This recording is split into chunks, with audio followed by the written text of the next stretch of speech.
Je m'appelle Olivier Val, j'ai 30 ans, j'habite Héry.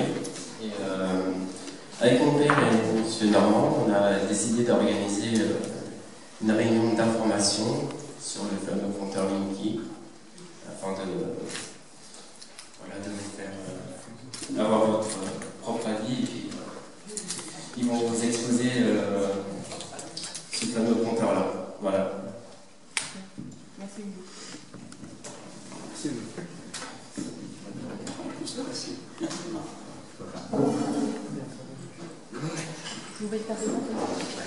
Bonsoir, messieurs, dames. Donc, c'est formidable qu'un citoyen comme ça se lance dans une action telle que celle-là. Et en plus, c'est couronné de succès, puisqu'on est quand même relativement nombreux ce soir dans la salle. Alors, moi, je me présente, je m'appelle Isabelle, et avec Nelly, ici présente, Alain, ici, et un autre Alain, ici, nous sommes membres du collectif Stop Linky Rouen-Aglo. C'est un collectif de citoyens, on est des gens comme vous.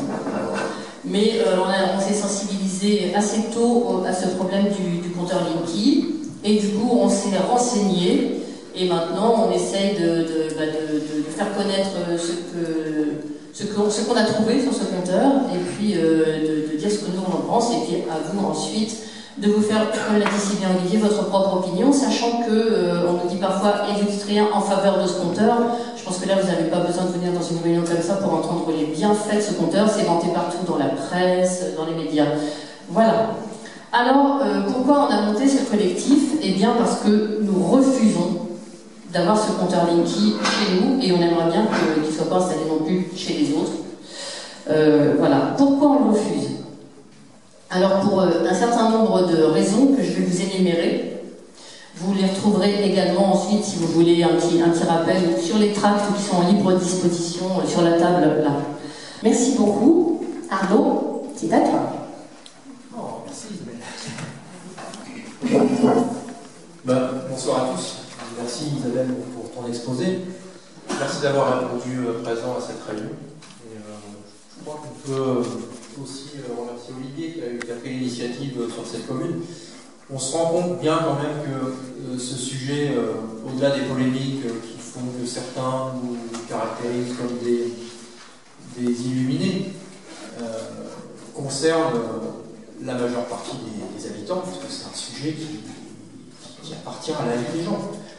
Moi, je ne vais pas revenir sur la situation technique. Isabelle l'a dit, projet économiquement non viable, écologiquement insupportable, et puis les méthodes qui sont incroyables. Alors, moi, en tant que maire, mais comme beaucoup d'autres maires en Normandie et en France, de plus en plus d'ailleurs, nous avons fait le choix de protéger nos populations parce que les questions que l'on demande à Enedis restent sans réponse. D'ailleurs, sachez quand même que les débats contradictoires, nous sommes assez friands de ce genre d'organisation, on les demande, Enedis fait fi, ne répond même pas.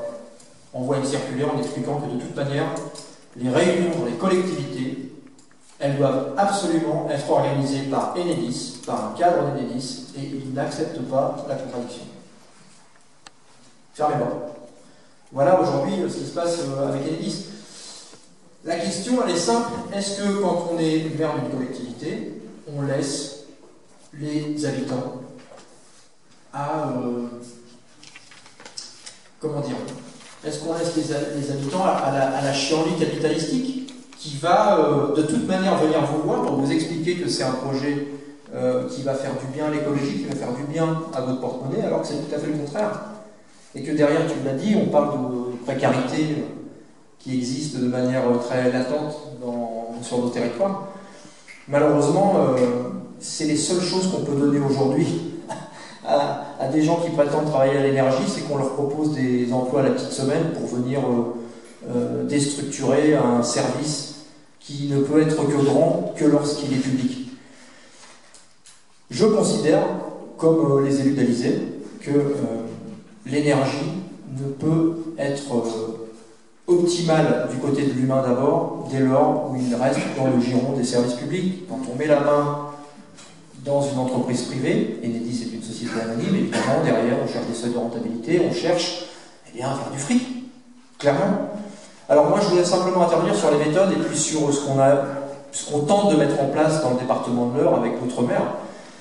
Les méthodes, elles sont simples. Hein. C'est qu'on a pris un arrêté municipal interdisant la pose des compteurs Linky sur le territoire de l'île.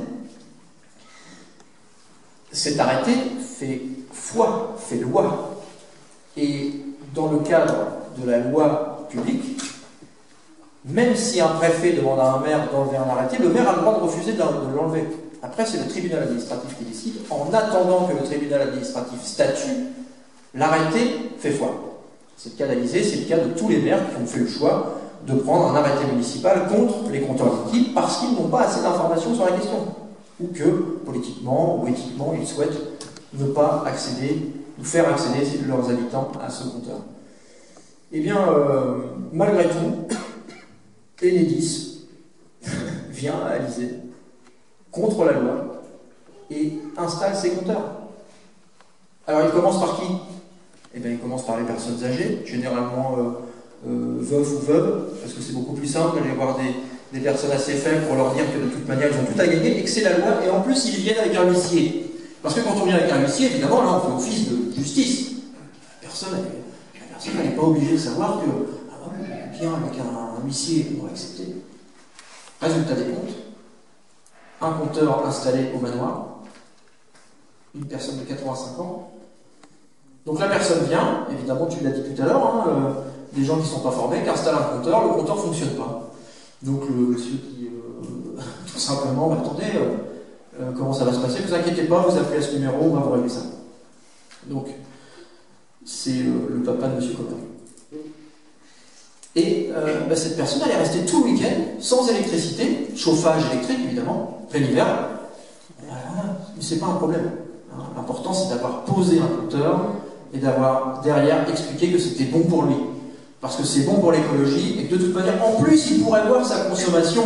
Sauf que le problème de la consommation, c'est intéressant d'avoir sur Internet, encore faut-il avoir Internet, et encore faut-il que la consommation, elle soit exprimée en euros. Parce que si on l'exprime en kilowattheure, bon, moi ça me fait tomber les jambes, je ne suis pas un technicien. Hein.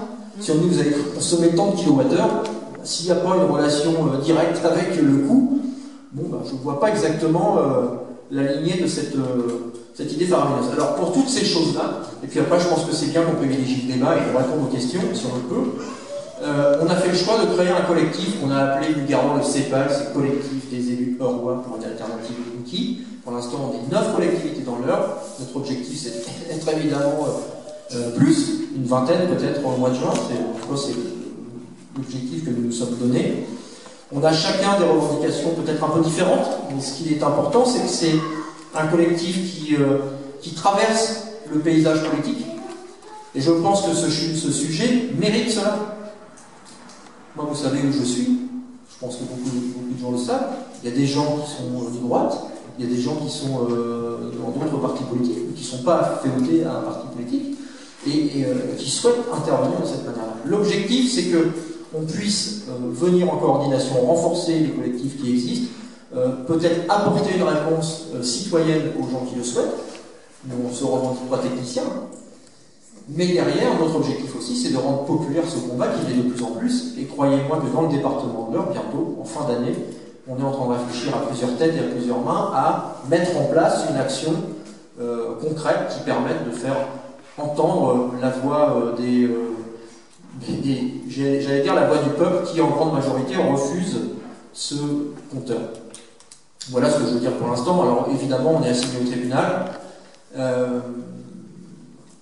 L'objectif aussi de ce collectif, c'est de pouvoir aussi mutualiser les coûts, parce que vous savez que ça aussi, c'est du chantage. C'est quand on dit à un maire qui n'a pas beaucoup de fric, vous savez, hein, si vous refusez le compteur, vous allez aller au tribunal, ça va vous coûter une blinde.